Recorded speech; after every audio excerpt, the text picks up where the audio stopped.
ओम गणेशाय नमः। दोस्तों, आज की इस वीडियो में हम जानेंगे सकट चौथ, जिसको कि सकस्त चतुर्थी भी कहते हैं और तिलकूट व्रत के नाम से भी जानते हैं, उसकी कथा के बारे में। इस व्रत को लेकर काफी सारी कथाएं प्रचलित हैं, जिसमें गणेश जी का अपने माता पिता की परिक्रमा करने वाली कथा, नदी किनारे भगवान शिव और माता पार्वती की चौपड़ खेलने वाली कथा, कुम्हार का एक महिला के बच्चे को मिट्टी के बर्तनों के साथ आग में जलाने वाली कथा, तो ये प्रमुख हैं। लेकिन आज हम आपको सकट चौथ पर तिलकुट से संबंधित गणेश जी के बारे में कथा सुनाएंगे। और हर व्रत में कथा दो सुनी जाती हैं, चाहे हम करवा चौथ व्रत करते हैं या अहोई अष्टमी। तो इसी तरीके से आज के इस व्रत के लिए भी हम दो कथाओं के बारे में जानेंगे। वीडियो शुरू करने से पहले अगर आप लोग इस चैनल पर नए हैं तो कमेंट सेक्शन में गणेशाय नमः जरूर लिखें। ओम गणपते नमः आप लिख सकते हैं।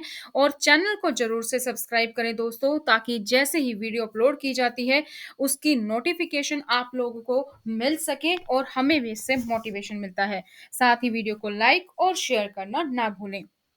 कथा शुरू करते हैं। एक साहूकार था और एक साहूकारनी थी। दोनों का धर्म, दान व पुण्य में कोई विश्वास नहीं था। उनकी कोई औलाद भी नहीं थी। एक दिन साहूकारनी अपने पड़ोसन के घर गई। उस दिन सकट चौथ का दिन था और पड़ोसन सकट चौथ की पूजा कर रही थी। साहूकारनी ने पड़ोसन से पूछा, यह तुम क्या कर रही हो? तब पड़ोसन ने कहा, आज सकट चौथ का व्रत है, इसलिए मैं पूजा कर रही हूँ। साहूकारनी ने पड़ोसन से पूछा, इस व्रत को करने से क्या फल प्राप्त होता है? पड़ोसन ने कहा, इससे करने से धन धान्य, सुहाग और पुत्र सब कुछ मिलता है। इसके बाद साहूकारनी बोली, अगर मेरा बच्चा हो गया तो मैं 1.25 सेर तिलकुट करूंगी और चौथ का व्रत रखूंगी। इसके बाद भगवान गणेश ने साहूकारनी की प्रार्थना कबूल कर ली और वो गर्भवती हो गई। गर्भवती होने के बाद साहूकारनी ने कहा कि अगर मेरा लड़का हो जाए तो मैं 2.5 सेर तिलकुट करूंगी। कुछ दिन बाद उसके लड़का हो गया। इसके बाद साहूकारनी बोली, भगवान मेरे बेटे का विवाह हो जाए तो 5.25 सेर का तिलकुट करूंगी। भगवान गणेश ने उसकी ये फरियाद भी सुन ली और लड़के का विवाह तय हो गया। सब कुछ होने के बाद भी साहूकारनी ने तिलकुट व्रत नहीं किया। इसके कारण सकट देवता क्रोधित हो गए। उन्होंने जब साहूकारनी का बेटा फेरे ले रहा था तो उन्होंने उसे फेरों के बीच से उठाकर पीपल के पेड़ पर बैठा दिया। इसके बाद सब लोग वर को ढूंढने लगे। जब वर नहीं मिला तो लोग निराश होकर अपने घर को लौट गए। और जिस लड़की से साहूकारनी के लड़के का विवाह होने वाला था, एक दिन वो अपनी सहेलियों के साथ गणगौर पूजन करने के लिए जंगल में दूब लेने गई। तभी उसे पीपल के पेड़ से एक आवाज आई, ओ मेरी अर्ध ब्याही। ये सुनकर लड़की घबरा गई और अपने घर पहुंची। लड़की की माँ ने उससे वजह पूछी तो उसने सारी बात बताई। तब लड़की की माँ पीपल के पेड़ के पास गई और जाकर देखा तो पता चला कि पेड़ पर बैठा शख्स तो उसका जमाई है। लड़की की माँ ने जमाई से कहा, यहाँ क्यों बैठे हो? मेरी बेटी तो अर्धब्याही कर दी, अब क्या चाहते हो? इस पर साहूकारनी का बेटा बोला कि मेरी माँ ने चौथ का तिलकुट बोला था, लेकिन अभी तक नहीं किया। सकट देवता नाराज हैं और उन्होंने मुझे यहाँ पर बैठा दिया है। ये बात सुनकर लड़की की माँ साहूकारनी के घर गई और उससे पूछा कि तुमने सकट चौथ के लिए कुछ बोला था? साहूकारनी बोली, हाँ, मैंने तिलकुट बोला था। उसके बाद साहूकारनी ने फिर कहा, हे सकरचोत महाराज, अगर मेरा बेटा घर वापस आ जाए तो मैं 2.5 मन का तिलकूट करूंगी। इस पर गणपति ने फिर उसे एक मौका दिया और उसके बेटे को वापस भेज दिया। इसके बाद साहूकारनी के बेटे का धूमधाम से विवाह हुआ। साहूकारनी के बेटे और बहू घर आ गए। तब साहूकारनी ने 2.5 मन तिलकुट किया और बोली, हे सकट देवता, आपकी कृपा से मेरे बेटे पर आया संकट दूर हो गया और मेरा बेटा व बहू सकुशल घर पर आ गए हैं। मैं आपकी महिमा समझ चुकी हूँ। अब मैं हमेशा तिलकूट करके आपका सकट चौथ का व्रत करूंगी। इसके बाद सारे नगरवासियों ने तिलकुट के साथ सकट व्रत प्रारंभ करना आरंभ कर दिया। हे गणेश महाराज जी, जिस प्रकार से इस महिला के पुत्र की आपने रक्षा की, इसी तरीके से हर बच्चे पर अपनी कृपा बनाए रखना। दूसरी कथा। एक शहर में देवरानी जेठानी रहती थी। जेठानी अमीर थी और देवरानी गरीब थी। देवरानी गणेश जी की भक्त थी। देवरानी का पति जंगल से लकड़ी काटकर बेचता था और अक्सर बीमार रहता था। देवरानी जेठानी के घर का सारा काम करती और बदले में जेठानी बचा हुआ खाना, पुराने कपड़े आदि उसको दे देती थी। इसी से देवरानी का परिवार चल रहा था। माघ महीने में देवरानी ने तिल चौथ का व्रत किया। 5 आने का तिल व गुड़ लाकर तिलकुट्टा बना दिया। पूजा करके तिल चौथ की कथा यानी कि तिल चौथ की कहानी सुनी और तिलकुट्टा छीके में रख दिया और सोचा कि चांद उगने पर पहले तिलकुट्टा और उसके बाद ही कुछ खाएगी। यह कथा सुनकर वह जेठानी के यहाँ चली गई। खाना बनाकर जेठानी के बच्चों से खाना खाने को कहा तो बच्चे बोले, माँ ने व्रत किया है और माँ भूखी है। जब माँ खाना खाएगी तब भी हम खाएंगे। जेठ जी को खाना खाने को कहा तो जेठ जी बोले, मैं अकेला नहीं खाऊंगा, जब चांद निकलेगा तब सब खाएंगे तभी मैं खाऊंगा। जेठानी ने कहा जेठानी ने उसे कहा कि आज तो किसी ने भी अभी तक खाना नहीं खाया है, तुम्हें कैसे दे दूं? तुम सुबह सवेरे ही बचा हुआ खाना ले जाना। देवरानी के घर पर पति बच्चे सब आस लगाए बैठे थे कि आज तो त्योहार है, इसलिए कुछ पकवान आदि खाने को मिलेगा। परंतु जब बच्चों को पता चला आज तो रोटी भी नहीं मिलेगी तो बच्चे रोने लगे। उसके पति को भी बहुत गुस्सा आया।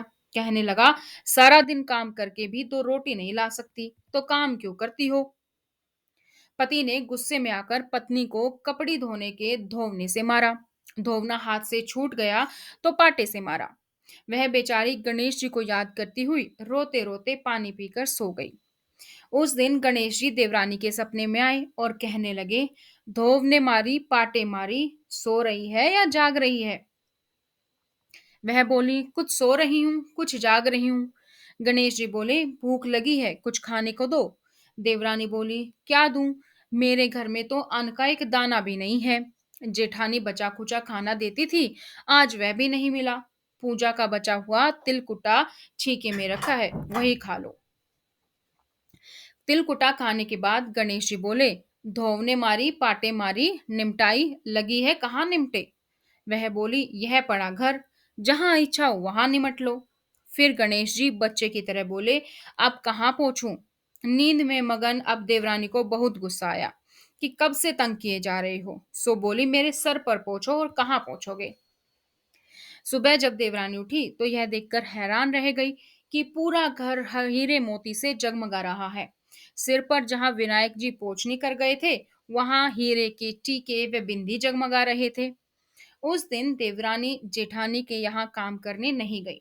बड़ी देर तक राह देखने के बाद जेठानी ने बच्चों को देवरानी को बुलाने भेजा। जेठानी ने सोचा, कल खाना नहीं दिया, इसलिए शायद देवरानी बुरा मान गई। बच्चे बुलाने गए और बोले, चाची चलो, माँ ने बुलाया है, सारा काम पड़ा है। देवरानी ने जवाब दिया, अब उसकी जरूरत नहीं है, घर में सब भरपूर है गणेश जी के आशीष से। बच्चों ने घर जाकर माँ को बताया कि चाची का तो पूरा घर हीरे मोतियों से जगमगा रहा है। जेठानी दौड़ती हुई देवरानी के पास आई और पूछा, यह सब हुआ कैसे? देवरानी ने उसके साथ जो हुआ सब कह डाला।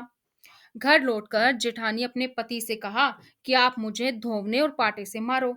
उसका पति बोला कि भली मानस, मैंने कभी तुम पर हाथ भी नहीं उठाया, मैं तुम्हें धोवने और पाटे से कैसे मार सकता हूँ? वह नहीं मानी, जिद करने लगी। मजबूरन पति को उसे मारना पड़ा। उसने ढेर सारा घी डालकर चूरमा बनाया और छीके में रखकर और सो गई। रात को चौथ विनायक जी सपने में आए और कहने लगे, भूख लगी है, क्या खाऊं? जेठानी ने कहा, हे गणेश जी महाराज, मेरी देवरानी के यहाँ तो आपने सूखा तिलकुटा खाया था। मैंने तो छरते घी का चूरमा बनाकर आपके लिए छीके में रखा है। फल और मेवे भी रखे हैं, जो चाहे खा लीजिए। बाल स्वरूप गणेश जी बोले, अब निपटे कहाँ? जेठानी बोली, उसके यहाँ तो टूटी फूटी झोपड़ी थी, मेरे यहाँ तो कंचन के महल हैं, जहां चाहो निपटो। फिर गणेश जी ने पूछा, अब पोंछूं कहाँ? जेठानी बोली, मेरे ललाट पर बड़ी सी बिंदी लगाकर पोंछ लो। धन की भूखी जेठानी सुबह सुबह बहुत जल्दी उठ गई। सोचा, घर हीरे जवाहरात से भर चुका होगा। पर देखा तो पूरे घर में गंदगी फैली हुई थी। तेज बदबू आ रही थी। उसके सर पर भी बहुत सी गंदगी लगी हुई थी। उसने कहा, हे गणेश जी महाराज, ये आपने क्या किया? मुझसे रूठे और देवरानी पर टूटे। जेठानी ने घर की और साफ सफाई करने की बहुत ही कोशिश की, परंतु गंदगी और ज्यादा फैलती गई। जेठानी के पति को मालूम चला तो वह भी बहुत गुस्सा हुआ और बोला, तेरे पास इतना सब कुछ था, फिर भी तेरा मन नहीं भरा।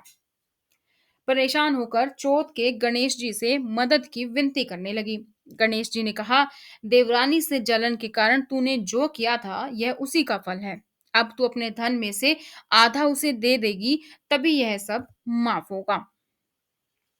उसने आधा धन बांट दिया, किंतु मोरों की एक हांडी चूल्हे के नीचे गाड़ रखी थी। उसने सोचा, किसी को पता नहीं चलेगा, तो उसने उस धन को नहीं बांटा।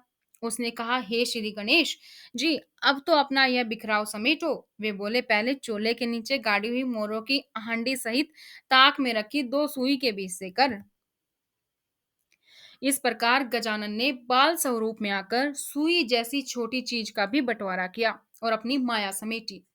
हे गणेश जी महाराज, जैसे आपने देवरानी पर कृपया की, वैसी सब पर करना। कहानी कहने वाले, सुनने वाले व हुकारा भरने वाले सब पर कृपया करना। लेकिन जेठानी को जैसी सजा दी, वैसी किसी को मत देना। तो यहाँ पर खत्म होती है हमारी सकट चौथ तिलकुट व्रत की कथा। हे गणेश भगवान जी, अपनी कृपया सभी घर में बनाए रखना। तो ओम गणेशाय नमः। और अगर आप लोग इस चैनल पर नए हैं तो चैनल को सब्सक्राइब करके अपना आशीर्वाद जरूर देना।